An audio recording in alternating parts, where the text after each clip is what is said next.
Le matin du 4 octobre, c'est avec amertume que Sophie découvre l'état du terrain de sa maman Jacqueline. Une fois de plus, les sangliers leur ont rendu visite durant la nuit. Ça fait depuis 2017 que les sangliers viennent régulièrement ravager le terrain. Mais là, ils viennent de plus en plus près de la maison. D'abord, c'était qu'en bas autour de la rivière. Maintenant, c'est jusqu'à la porte d'entrée. Face à cette situation de plus en plus préoccupante, Sophie a tenté d'en savoir plus.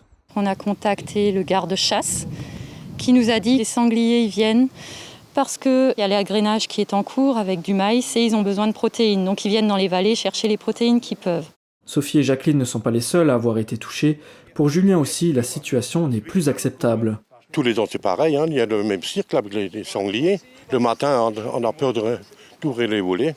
Et le soir, je sors. Ils sont devant moi. Ils sont devant moi, à une dizaine de mètres. Remettre le terrain en état est un travail de longue haleine. Plusieurs jours sont nécessaires. Altorn est un lieu-dit situé à l'écart de la commune de Gutsenbrück. Ici, la forêt est partout et de plus en plus proche des habitations. Les sangliers peuvent donc revenir à tout moment. Pour éviter une nouvelle déconvenue, Sophie a tenté d'obtenir de l'aide. L'assurance ne prend pas en charge les dégâts faits par les sangliers. Elle nous a redirigés vers la fédération de chasse, qui, elle, nous a redirigés vers la mairie. Ils ne peuvent pas prendre en charge pour les particuliers, puisque eux ne sont compétents que pour les agriculteurs et les viticoles. En fait, on se sent démunis, triste d'être tout seul et de se voir fermer des portes tout le temps par les administratifs. Sophie a également contacté la municipalité. Joël Roman, le maire, nous a rejoint lors du tournage de notre reportage. Je me suis renseigné auprès de la Fédération des chasseurs de Moselle, me disant que je devais me fier au code de l'environnement qui stipule bien que les riverains à proximité de forêts ou dans le milieu rural seraient tenus de clôturer correctement leur habitation. Une clôture, ça coûte 14 000 € en rigide, en panneau rigide et avec un muret.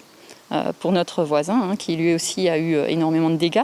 On a à peu près 50 arts ici, 330 mètres linéaires. Donc voilà, c'est énorme, hors budget. La maman de Sophie a aménagé un parc pour les chevaux avec une clôture électrique. Cette dernière n'a pas retenu les sangliers. Louer du matériel professionnel pour réaplatir le terrain coûterait 400 € par jour.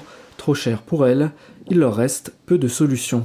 Aujourd'hui, on attend que les sangliers soient chassés. Peut-être que les agrainoirs soient déplacés. Là, effectivement, ils ne sont pas venus depuis un mois. Mais ça ne veut pas dire que la nuit prochaine, ils ne reviennent pas. Dès qu'on aura refait le terrain, en fait, c'est une attention de tout le temps. Malgré le confinement, la chasse est toujours autorisée pour réguler les populations et protéger les cultures et forêts. Il faut qu'on arrive à cohabiter ensemble parce que la chasse procure aussi des revenus à la commune, plusieurs milliers d'euros par an, et sur 13 ans, ça représente déjà une belle somme. Donc, je n'ai pas envie non plus de provoquer un divorce avec ces chasseurs. Ils règlent un peu un écosystème pour que ça ne se multiplie pas de trop. Ce que je vais proposer au prochain conseil municipal, on va créer une commission de travail et on va peut-être aussi y inviter l'un ou l'autre représentant de chasseurs pour trouver, j'allais dire, un compromis acceptable pour tous. La municipalité possède un tracteur qui pourrait servir à l'aplatissement des terrains. Problème, il n'y en a qu'un pour toute la commune et trop d'administrés sont touchés.